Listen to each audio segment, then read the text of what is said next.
speak about the threshold. Now we are entering to the clinic of the act.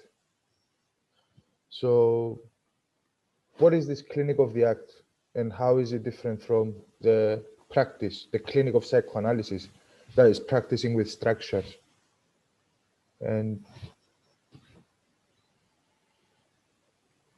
well, the first separation is that I mentioned earlier, it's not a clinic. The act is not a clinic, it's an ascesis. It's an ascesis, I think in English ascesis. I always bring pen in mind to remember how they say it in English. So it's an ascesis of the act, it's an ascesis. Okay? And since you have ascesis of the act, you are practicing that act, immediately you are going beyond diagnosis. I'm not saying that everybody, half of you will practice with diagnosis, and that's fine. Okay? Maybe you need to do that before, whatever. So one, it's an ascesis, and the other one, it's a technique. The clinic is a technique. Regardless of what they say, it's a proper technique that you can learn. And if you are going to learn the technique of psychoanalysis, then you have to answer how through this technique you cause desire. I said it earlier, how you cause desire with these technical ways, but for me that's not desire, that's tricks. And they are not even tricks working with the real. Are you a technician of desire? Desire proper, not desire because you found the signifiers of the other. You situate yourself in a specific position, so you cause them to speak. And that's one of the reasons that for many people, psychoanalysis shouldn't be long. I think the people who have very long psychoanalysis, including myself, is because they had something to fix, or they wanted, mostly, is because they want to become psychoanalysts at the end of the day. People who suffer for many years and they are in analysis, okay? If they don't become psychoanalysts at the end, it's because the psychoanalyst is working with that way. It's trying to cause desire through their own fantasy. So Thomas Sass, I think I spoke with this to Penny earlier. Thomas Sass is a psychoanalyst who stopped being a psychoanalyst, a psychiatrist. He says, I think he died a few years ago, but he said that he was connected with the anti-psychiatric movement. I like some of his writings because he says he considered Freud and Lacan the greatest psychoanalysts, but he said even in their greatness, both of them failed. They failed to go beyond pathology. They failed to go beyond diagnosis. He didn't know how to go beyond diagnosis, and that's why he stopped being a psychoanalyst at the end. He didn't have access to that, but his desire was for something else. And the only way to go beyond diagnosis is to have what you said, the clinic, what I said, and you repeated, the clinic of the act. And today, officially, I remove the clinic of the act. I speak about the ascesis of the act. Because you cannot have a clinic of the act. But you spoke about suffering. What does this ascesis treats then? Well, most of the people that do have in psychoanalysis, they suffer one way or another. They suffer because of the jouissance of the other, because of their ideal, because they objectify themselves. And if you place yourself little or a lot in the object as an object of the other, it's because you have lost the protection within your own structure, and you are even further from your own desire. You are not even a subject anymore. Okay? So that is why suffering is caused in many different ways. The first suffering is because your identifications fail. Imaginary identifications or symbolic. And then you've got anxieties and you've got these failures, whatever. When identifications fail, it's not just identifications just fail and you've got anxiety. When identifications fail, it's your cosmogony that fails.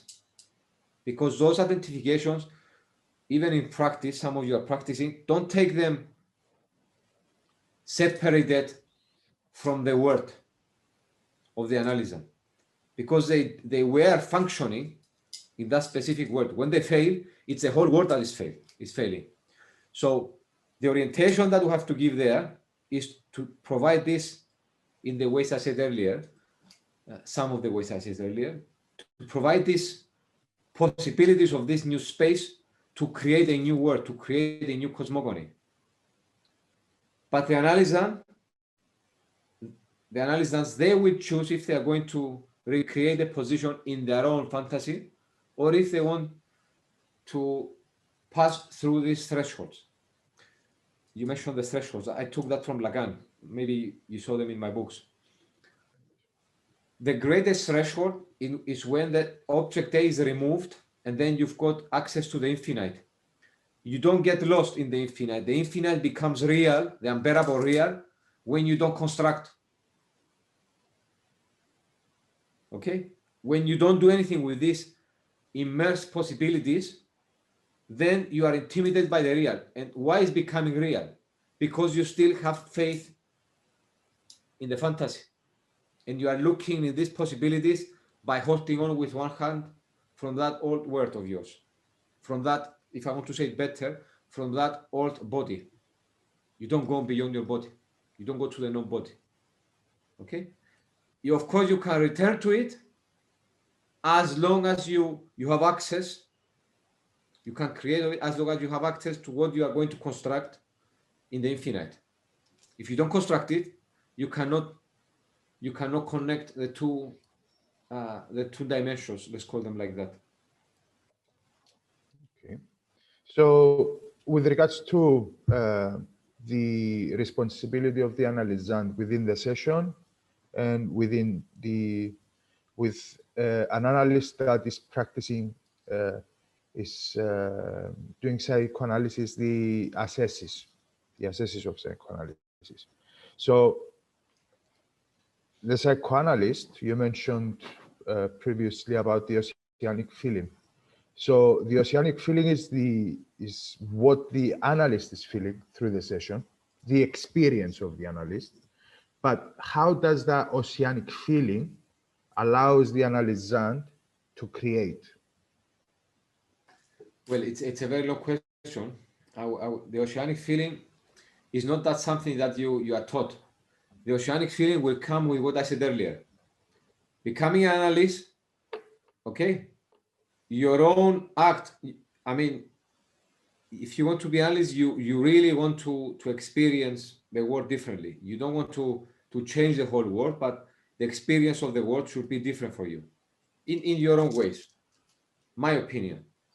So if you have access to this past that we said earlier, and you are creating access to people, whatever, you are creating these accesses to desire, and even by the way of life, even just you cause desire to people because they speak to you even outside the sessions. Okay? And you cannot be trained to this. You cannot have a technique for this. Okay? So that leads you to quantities of people outside the sessions, inside the session. And if you are exposed to these quantities, then, and you are not practicing with your body, even as absolute difference, okay, that's practicing with your body, but you are trying to separate yourself constantly from the fantasy offered to you by the analyzer. So yes, so that's the oceanic feeling, having access to the non-body and to these quantities. So if you have quantities of analysants, you have to practice beyond the body. You cannot have these quantities unless you practice. Unless you are a main analyst in one school, and all of your analysts, they come there to learn. Okay? But the quantity hits your body in a different way. If you see psychoanalysts, I saw psychoanalysts, for example, in other schools, and because of that quantity, you could understand that they were in a trip. they were closer to what they call Lacan the shaman. It's you are not there. You are there, but you are there in a non-body way. So that's the oceanic feeling for me. It's not what is in psychosis and you get lost. It's something that is very closely connected with feminine jouissance of the non-body, the desire. Okay, and this can be offered with a quantity, but in order to have quantity, you have access to your own act. I said earlier how, when you find that place in the social bond, without being by the social bond, it starts from there to experience that ocean. It's the ocean of gnosis. And in the real, as I said earlier, this gnosis is a gnosis of faith that the act is possible. For me, that's the knowledge of the psychoanalyst. This gnosis that I mentioned today. I refer to Lacan's seminar, the knowledge of the psychoanalyst. For me, that's the knowledge of the psychoanalyst, because they went through this threshold. If the analyst's desire is not to create absolute difference, now we are talking about the act, how does the analyst's desire operate in the act?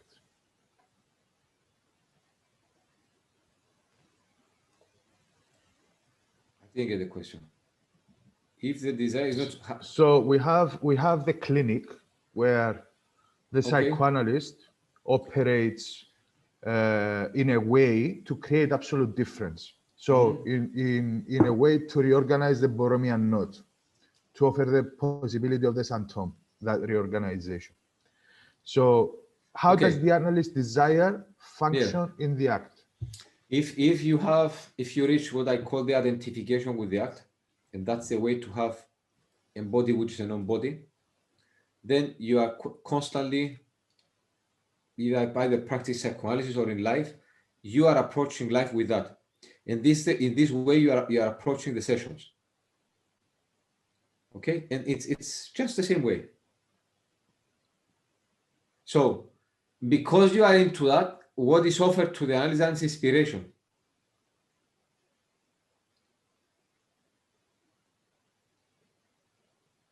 Well, Penny wrote a comment there, so new reference points. They are offered, these new reference points, they are offered because of the way you are in relation to your own act. Okay? You don't have to try to be, you don't have to try to avoid having a body through your analysis, which is pretty contradictory. You are holding the object A, but you are avoiding that positions. And because you are avoiding the position offered to you, even though you are holding the object A, this is about the Clinic of Psychoanalysis, then yes, you are separated from your ideal, but there is a very powerful component that was connected to the ideal that is lost. And that's why it's not mentioned in psychoanalytic literature, especially Lacanian. That's faith. You lose the discourse of miracles. What is the discourse of miracles?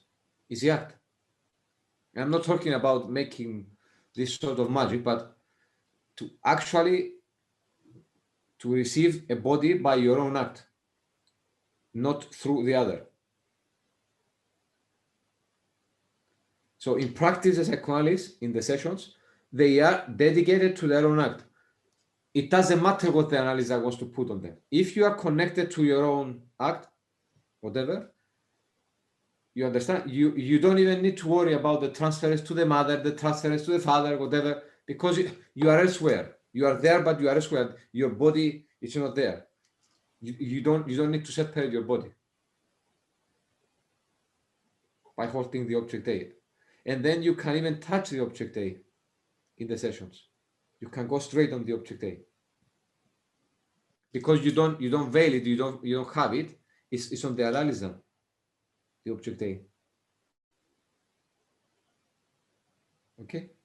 The object A, it is the analysis, and it is with the analysis. You don't need to hold it. What you hold is your own act. And that's why this brings a lot of responsibility for the analyst. How do we protect, when I have supervision with other analysts, when I'm the supervisor, I always check how they protect their own desire. If they don't protect their own desire in the sessions, they're going to get lost. Not how they veil the object A, I don't really care about it, but I care about how they hold their own desire. Not a desire for absolute difference, but their own desire, because this is what offers them love for psychoanalysis. And here's where I also disagree with a lot of prominent Lacanian psychoanalysts, including some comments by Lacan. Even in his latest seminar, he says that psychoanalysis is a rhetor. But he's not a rhetor. He is a rhetor only when his words are literal. When the truth and the act are one, when his word writes, when his voice writes, when he goes beyond the reading and goes to writing, then he's a rhetor. Then he can be a rhetor, not before. But if you don't have access to that, you cannot be a rhetor. You cannot. I don't believe that is a practice of language. Somebody else, another prominent analyst, which I really value, not from our school, he says that a psychoanalysis, it's a practice of language. It's not. What you are doing there, because we have the connection of what the signifiers is and the fantasy, it's a body, is something beyond. I try to explain to neurologists or to doctors what is happening there. They can only think psychoanalysis as a learning experience. You tell them about the interventions, they say, okay, but then you have to learn how to do, they cannot separate it from cognition. And then they don't understand why some patients, they don't need medication. Some of them they need, that's fine. I mean, doesn't matter, life is difficult, whatever. But you cannot explain to them that shock when the intervention is made, that shock on the body, that shock when the whole world, the fantasy opens and you start making these connections. That's psychoanalysis, it's a thunder. Okay, it can be an electric shock, but it's a construction. When I say it's construction of the act, it's a construction of the no body and of the body of the act. And those of you who are in analysis, probably you felt that intervention of your body. That's not a learning experience. Sometimes you live there and you cannot connect anything, but you experience your whole body either released or more tense or whatever. Okay?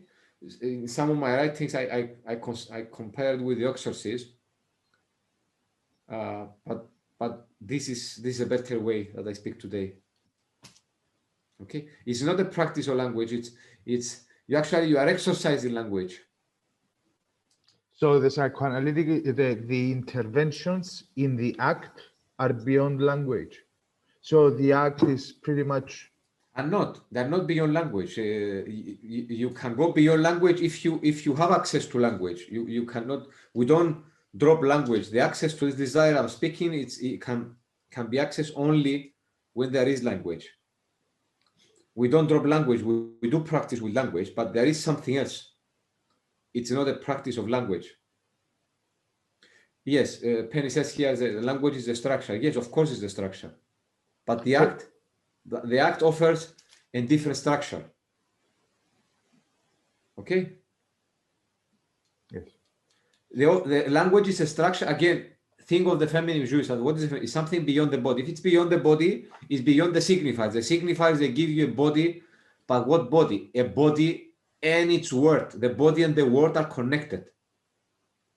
You cannot separate them. You have a body because of the narrative about the word.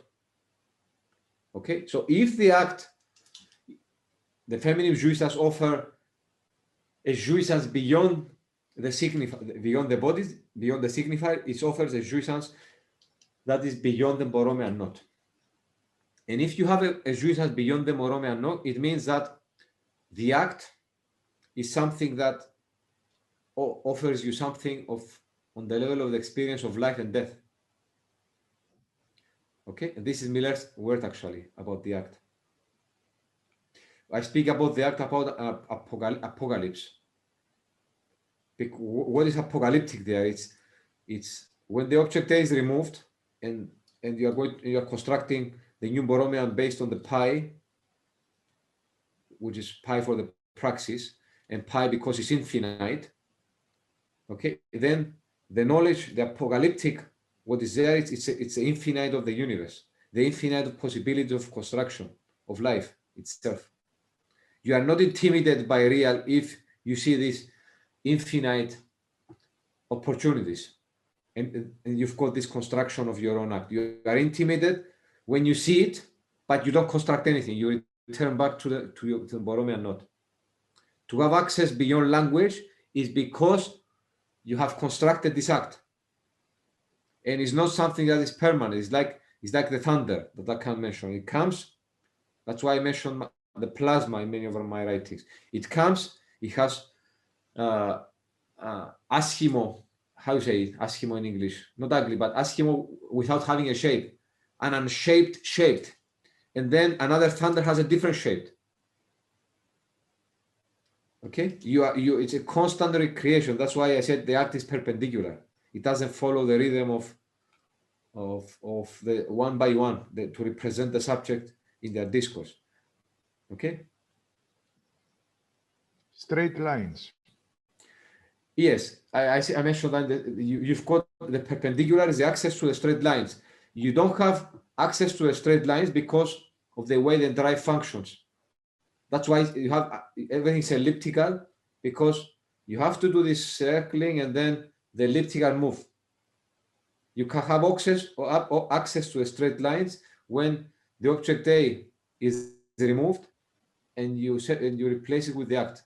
What is happening here? The whole drive, the concept of the drive changes. I will have another seminar on the drive, because the drive operates the source. It's in our body. It is represented by a signifier. And then you've got the pressure. The pressure is represented with a similar signifier related to the first one. And then you've got the aim. Okay? The aim is represented by the same signifier, and then the object, which is what you seek on the other. The object again is represented by signifier. So if you remove this in the Sinthome, what is happening? The drive still operates, but is removed by the other and goes to the wall and goes to a different object. It's the same drive, but is removed. But is removed. Sorry, it is but is removed from the body of the other. That's why you can reshape your relationships. In the act, the signifier is removed, but also the object A is removed, because you don't need to complete your body anymore. You can have a body only through the act. It's close to the experience of schizophrenia, but because you've got access to your own act, you are grounded in the world with your own act. What is the act for me? If you ask me, I would tell you a very simple questions. I want to live psychoanalysis in a better state from what I found it, and thus the world. That's my contribution. Not to change the world, but to contribute to put a small brick into living psychoanalysis in a better place from what I found it. That's my act. And this is what constantly shapes my own life. Everything else is just points to offer me points of rest, points of reference, so I can rest and go back. And this is returning back to language, to the drive maybe, to the positions, to the body, and then you go to the non-body. Okay, so this is a difference with language. This is how Lacan and Freud, they were living actually. Yes. Yes. The letter and the signature. The letter is creating a body, and the signature is initiating kinesis. What is the letter, and how does it create a body? What is the signature, and how does it initiate kinesis?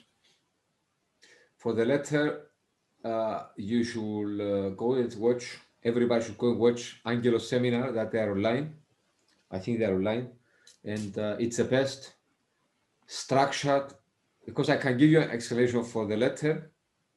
I will give something in a bit, but the best formation of a proper explanation about the letter was given by, my opinion, by Angelos. Okay, the psychology of our school. Angelos Chalidis. Yes, and what he does, he with his interpretation, you can understand both the school's orientation with regards to the letter, but also you can understand the Lacanian. That's Angelos' talent. So, for me, the letter, Lacan saw the river flying, and a lot of people, they interpreted that he saw the marking of the land. In my opinion, what he saw, because he was involved into topology, if you evolve into a topology and everything, the outside and the inside are one, then what makes a difference? What makes a difference? Because if you see topology, the conscious doesn't exist. Why it doesn't exist? Because the inside is like the outside. So you cannot have the conscious as something which is hidden, that is below, is in the depth, these words that they use for their conscious. So to sustain the idea of their conscious, I thought, okay, if it's not the outside and the inside, and you've got this Moebius strip, that the outside and the inside are one, so how do you separate the conscious from the unconscious?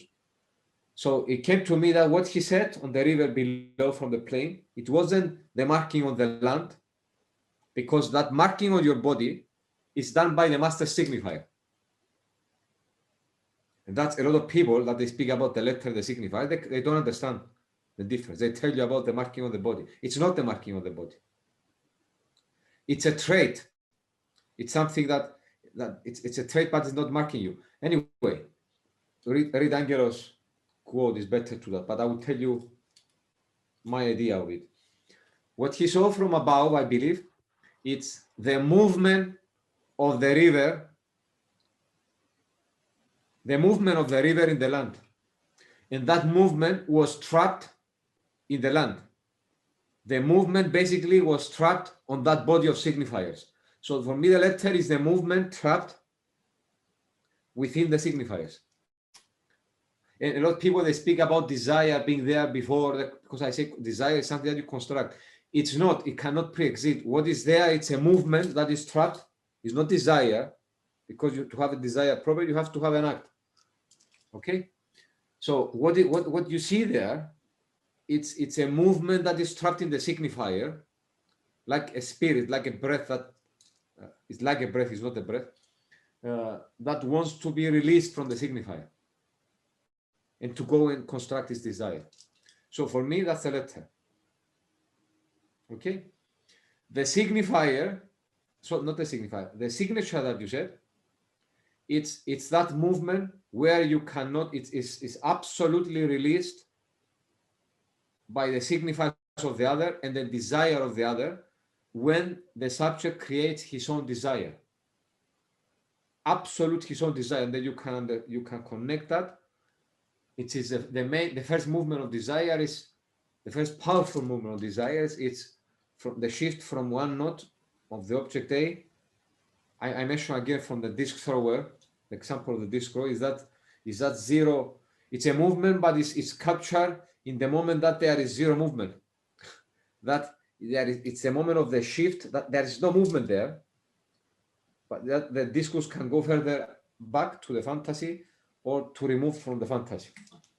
Okay, that's the moment where the signature is initiated, because to have a letter the letter can exist only when there is a signifier, when you are trapped in the signifiers of the other. When you go to your own desire and the construction of your own act and the identification of your own act, where the breath functions, okay, because you can breathe in that extent only when you identify with your act. To that extent, whatever that act might be for each person, when you have that body, how does this body of desire and of the act breathes by being dedicated to a desire. Anyway, so the signature, it's when it's a pure movement of the letter untrapped by the Borromean knot. It's like a signature, but you cannot even detect the letters in it. It's a pure movement. It's not a marking, it's movement. Okay, and this is where the psychoanalyst at that point that they can become point of reference in the social bond. Okay. So the signature is creating movement, or it's a movement in itself. It is the kinesis. It is a kinesis, yes. Does it create a it letter? Includes, it is, no, it doesn't create the letter. The letter is something else that it is related to the Borromean knot. It is utilized and freed later, but when it's freed, it's becoming signature.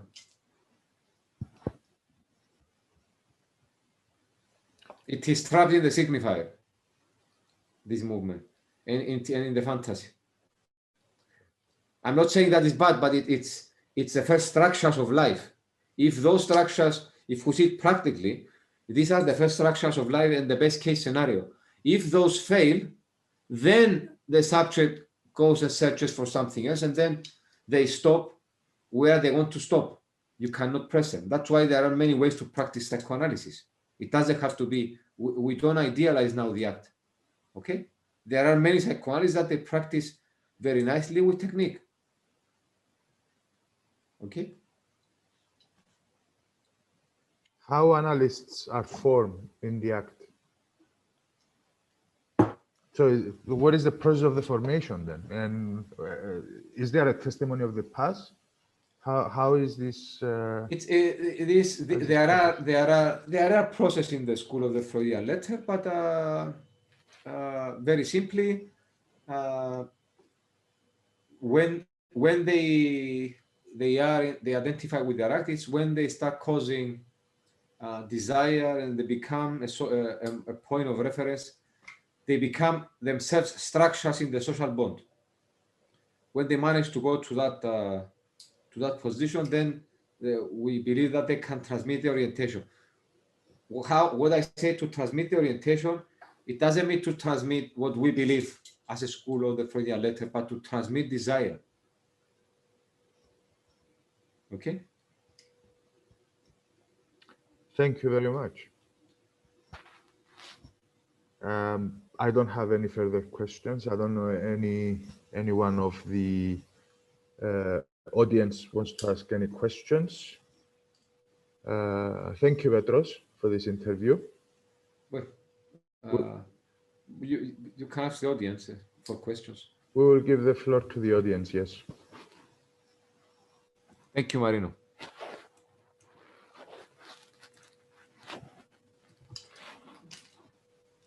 Penny, I cannot hear you. I have a request, whether this time or next. It occurred to me at the end of your presentation, it would be really good to hear you speak about anorexia in the Greek sense. Yes. Because in a way, psychoanalysis is a way to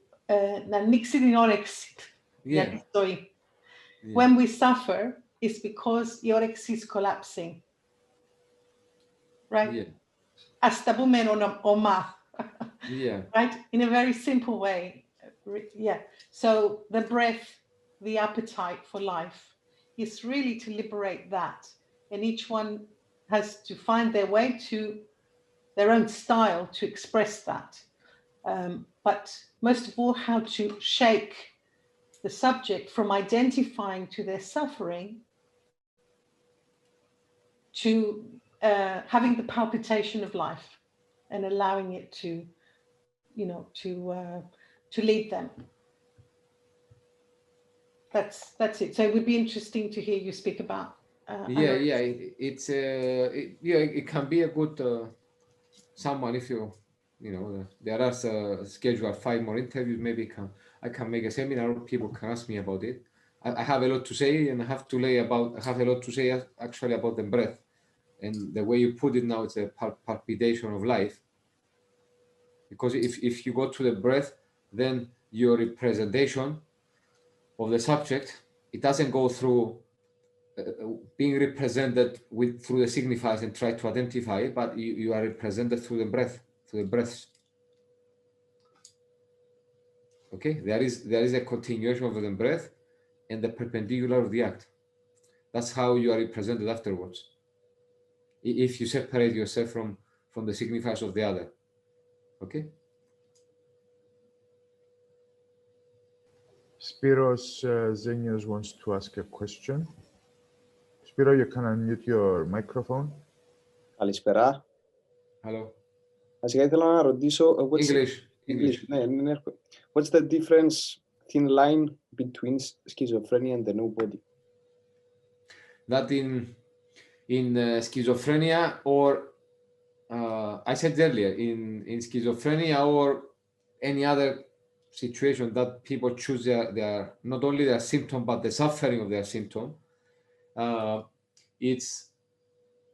they choose basically to be grounded in life and operate in life through the suffering and not through their own act. The difference with schizophrenia is that if both they don't have body, they do have a body. Schizophrenia, there is a body. There are signifiers. You can see the signifiers of the other there. It's not that there are no signifiers of the drive, and actually you can see it even more powerful there. So the schizophrenic doesn't yet have access to how to construct a body through their own act. Okay, it's as if you've got this word here that you need to separate. You look at the infinite, but you refuse or you don't know how to create something out of it, to construct something. So when you are in the position without being able to construct this other knot that I mentioned around the act, then you don't have access to this, but you are looking to the infinite. That's the difference with schizophrenia. Very briefly. Okay, thank you. It's as if you let go of something else, but you are not letting go because you are still have faith of the ideal, and you are looking the other thing, and that's why a lot of patients analysis they speak about how to do that. Well, how you will do that. And also when people are asking in the sessions how to do that, it's because they are separating the truth from the act. And if you are separating the truth from the act, still they are not ready to perform their act. Okay, because this electrified moment analysis, they come, immediately they give you solutions. If they don't give you solutions, it means the analysis probably they need more time. If they are asking you in the sessions, okay, how to do that, they are not ready for that truth, or they maybe need to can use the word anorexia, to learn how to digest it first. Because sometimes neural relations in analysis are quite heavy. Anyway, that's my response that I gave a minute ago, Spiro, for your question. It's a good question. Did I cover you? Yes. Okay, yes.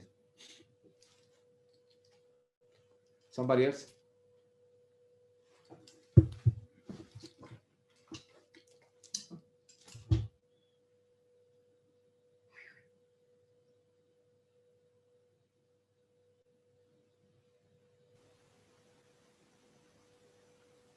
Who is it?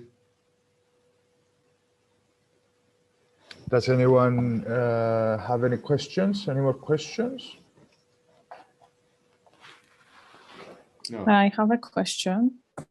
I don't know very well how to put it in the sentence, but I will try. I think, Petro, you said before about the feminine jurisprudence that the object A, it's a loss, and then it becomes an I, isn't it? Or am I wrong?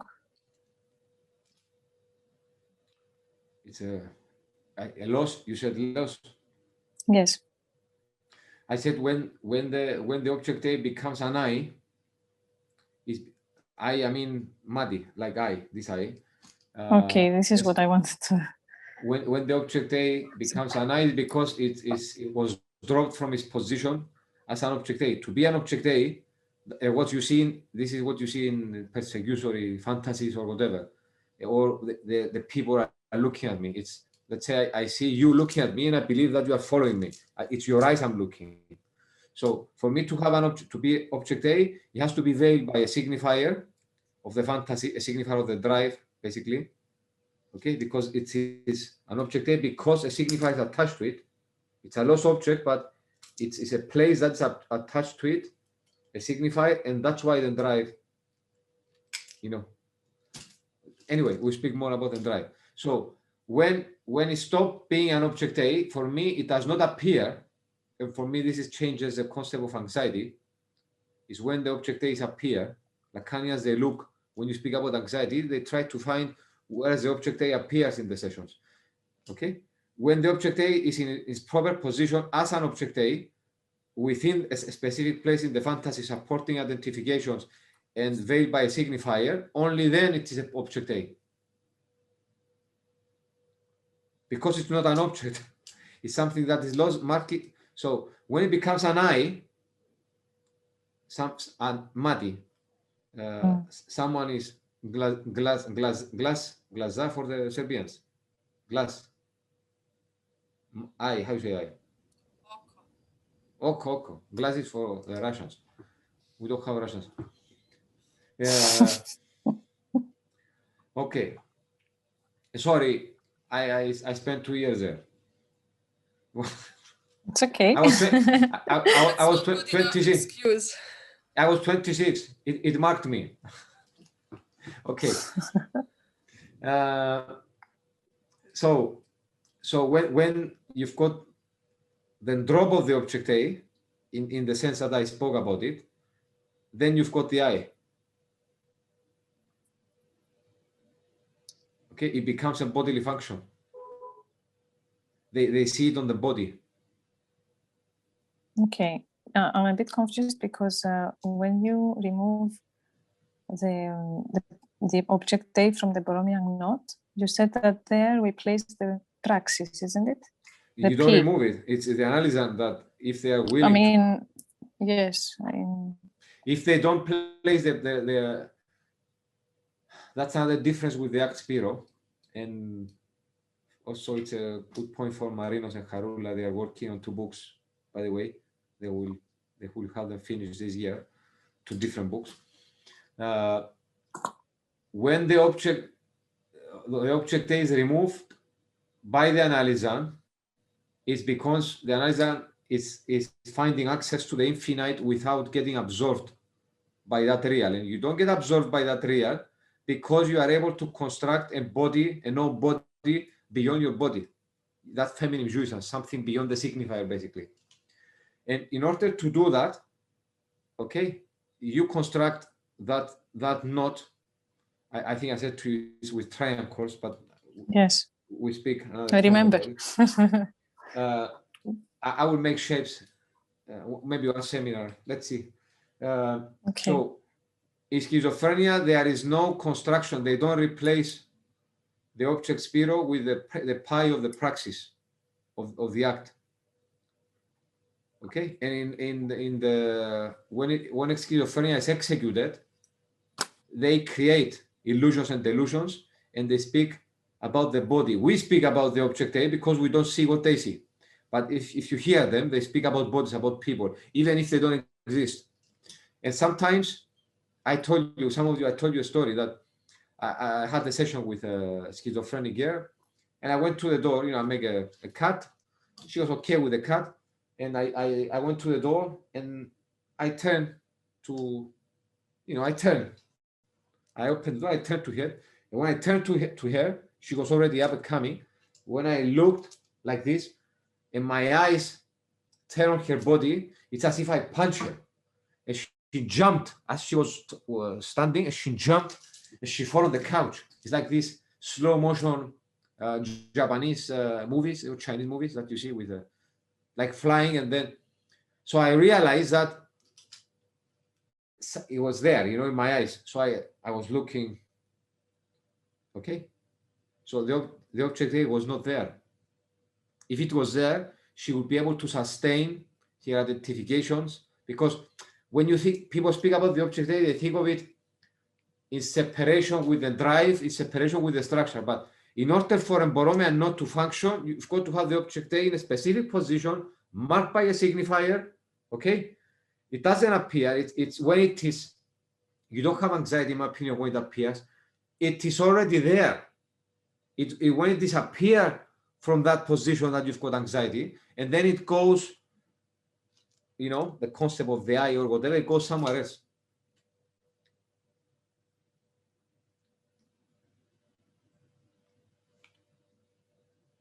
So what you look in the clinic in terms of anxiety, I will leave it a question for you, but I can answer it in an interview. What you look in the clinic if you are not looking at the object A as a product of anxiety.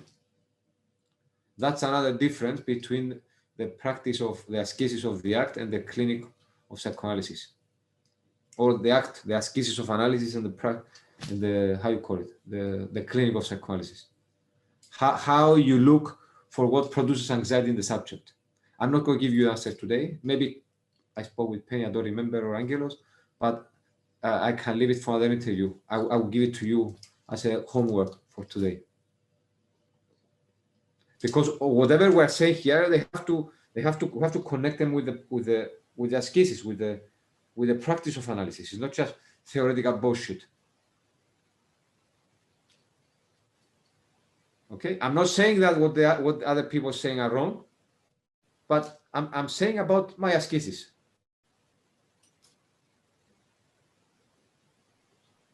Thank you very much, Petro, for your answer. Angele, question? No question. Thank you, Pedro. Έχει ερώτηση? No. Άλλη φορά λέμε ναι.